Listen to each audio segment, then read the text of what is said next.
Okay, a couple things real quick, because we had a deal yesterday in class. It's not taking it out. Hey, what's one of the more challenging things to do as you start to mature as an adult? I want you guys to think about this for a minute, because it's super important. What's one of the more difficult things? Staying within yourself. Staying within yourself. But now here's another way of saying stay within yourself.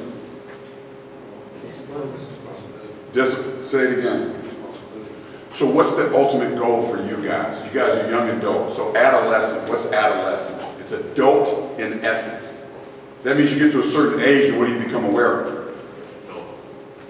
You become aware of more adult things, correct? Like you see your parents, you go, hey, that's hypocritical. You told me this, but you did this. Or you see a teacher, and you go, hey man, you're saying this, but you're doing this. You start to feel when someone says something to you with authority, hey, you need to do this, you go, nah, I don't necessarily need to do it. I don't know that I really like you telling me what to do. Or you may not say it, but how do you feel? You feel that on the inside, like, hey, I don't like you correcting me, I don't like you telling me what to do. What is that process? What do you start to go through? You're becoming an adult. So, but here's the thing. What really marks someone becoming an adult? What do they have to learn to take for themselves? They have to learn to take, think about this. Do you pay for your own phone right now? No. Right. Do you pay for your phone? Do you pay for your phone? Right. Do you have a 401k? No. Do you have a 401k? No, you don't. Do you have a job that you go to 40 hours a week? Do you have a job that will sustain you? Can you make it on your own right now? No. So listen to me. What that means is even though you're adult, in essence, you're still dependent.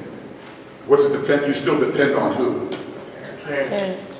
You still depend on your parents.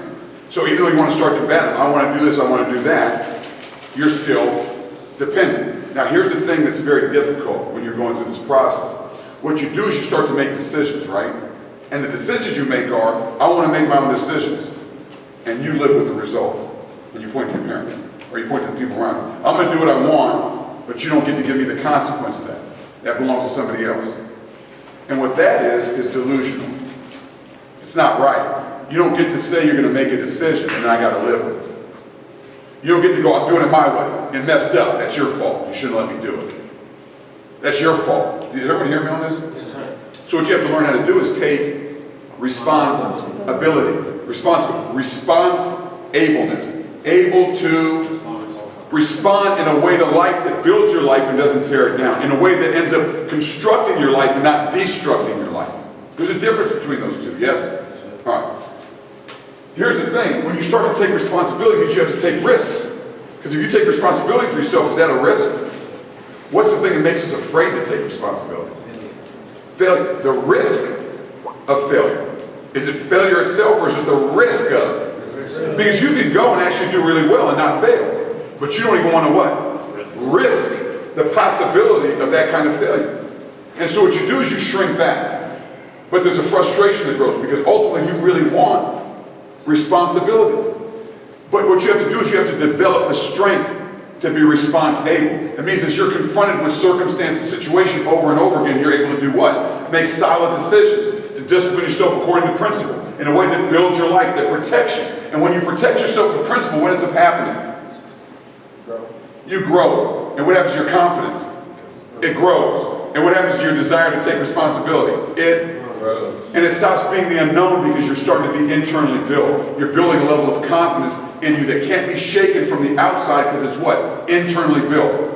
It says in Romans 5:3, not only so, but we also rejoice in our suffering because suffering produces perseverance, perseverance, character, and character, hope. What builds our character? What builds our character? Perseverance builds our character. But listen to this, in order for there to be perseverance, what else does there have to be? There has to be suffering. There has to be a discomfort that you have to go through or grow through to be the person you were meant to be. And the more you can embrace that process, the more you realize the bigger risk is not taking responsibility. It's not the failure. It's not going through the process of learning to take responsibility. That's the biggest risk. Because you stay premature and immature in your development. And what leaves somebody vulnerable out in the African desert, the safari? Is it the mature animal or the immature? If something just stays like this little, like they hunt those gazelles, right? If something's hunting a gazelle, what if the gazelle is always a baby? Is it always vulnerable? Where's the bigger risk at it being a baby gazelle or an adult gazelle? No. The risk exists no matter what. Where's the greater risk? Which one? The baby gazelle. So what's the thing that we have to strive for in here as we start to develop? Maturity. And maturity takes responsibility. I'm going to read this to you really quickly.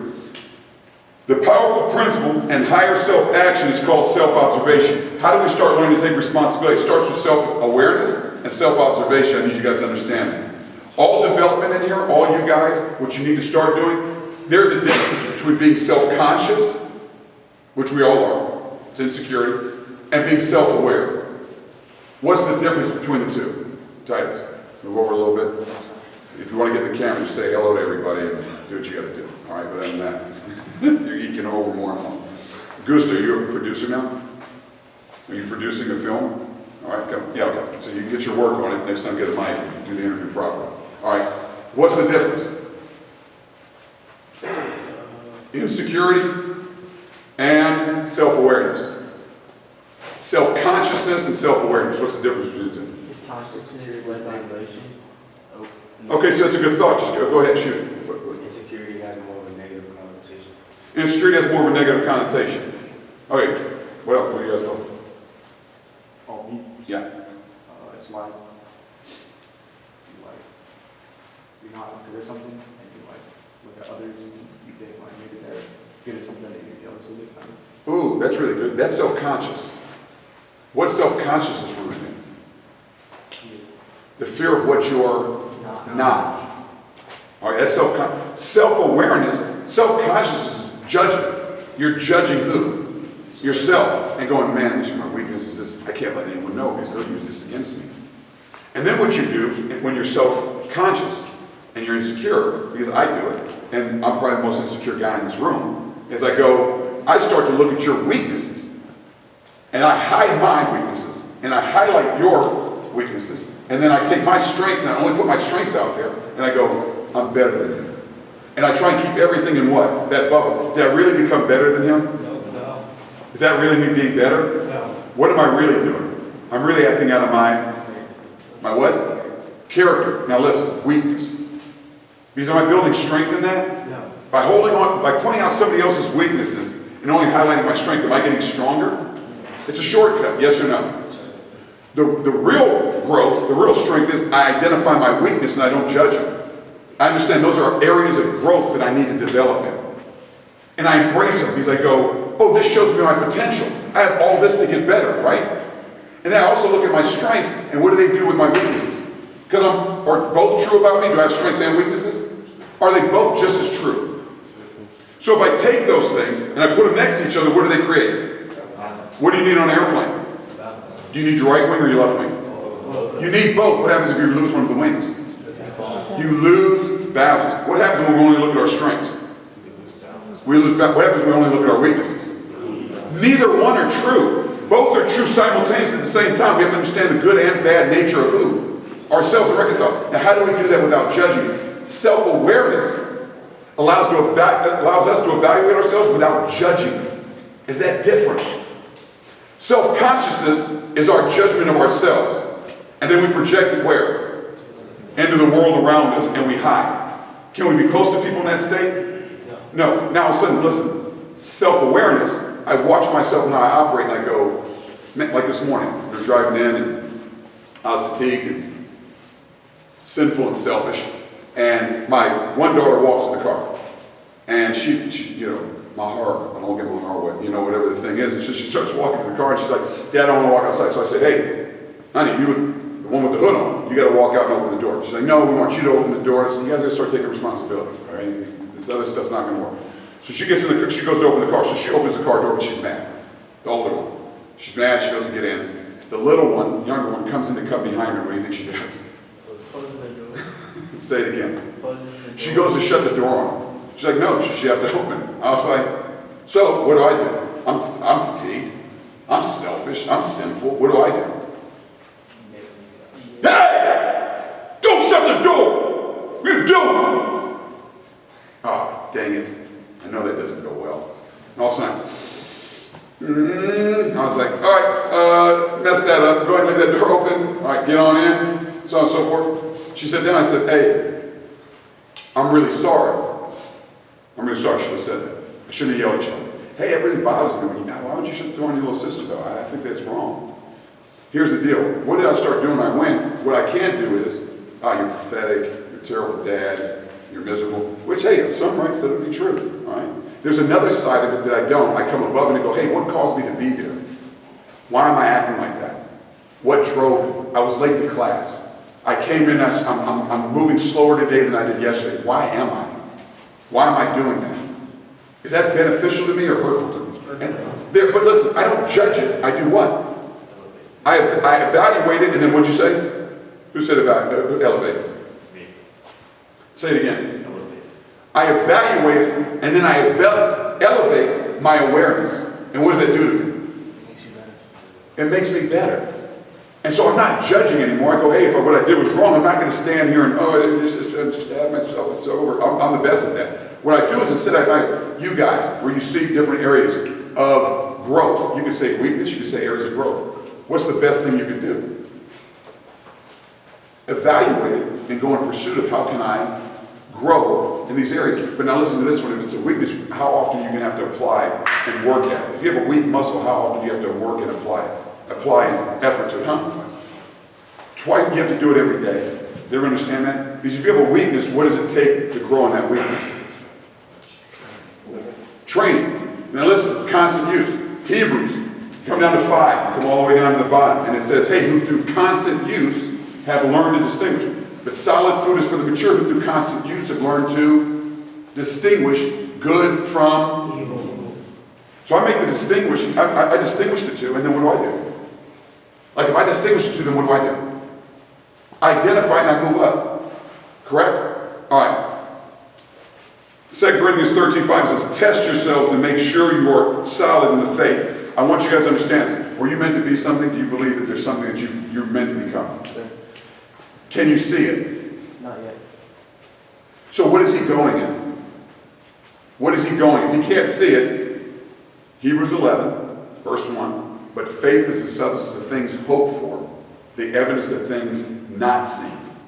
How can you have the evidence of something that's not seen? He was talking about in chapel the other day.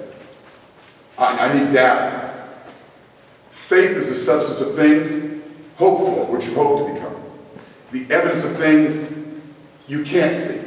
So, what does he have to go in? In order to become who it is he was meant to be, what does he have to go in? Say it again. What does he have to go in? What does he have to go in? What does he have to go in? We all have to have faith. Now you go, I believe in God, I don't believe in God. I believe in the divine, I don't believe in the divine. Either way it goes, you'll still need, if you rely on those same principles, and you go in faith, you have a better opportunity or worse opportunity? Better opportunity. But how do you know? Listen, how do you know? You ready? You don't. You have to go in. You don't. You have to go in. Faith. Is it a risk? Yes. Is all life a risk? Yes. Are you going to have to risk no matter what? Is staying where you're at a risk? Yes.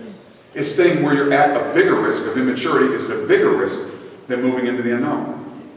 Yes or no? Yes. Yes, it's a bigger risk. So here's the deal.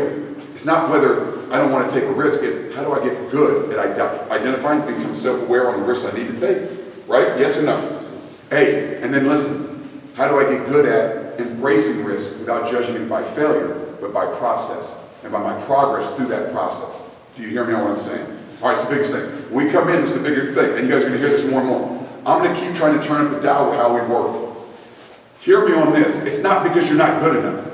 It's not because, oh, you're pathetic in this. It's because you're capable of infinitely more. And if you're capable of infinitely more, then what are we obligated to do? Where much is given, much is expected. I always give you guys the same thing. Luke 12, verse what? 48. Okay. Where much is given, much is expected. So if there's more expected, we can't just go there right away because we'll burn it up. But what do we have to do? We have to keep pushing to work towards it each and every day, not because we're not. Listen, self-consciousness tells you what you are not. Self-awareness tells you what you are and what you can be. Do you understand the difference between the two? I become self-aware, it tells me what I can be. Does that make me happy or sad? Self-consciousness tells me what I'm not. Hey, I'm going to be sad about that because all I see there is what I'm not. Are we good on what I'm telling you? Hey, we come here, bust your butt, let's work like nobody's business and get it done. Are we good? Here we go. Test yourself. And the way you're walking right now isn't testing yourself. So just being real with you. Your little Green Mile walk, you better hustle.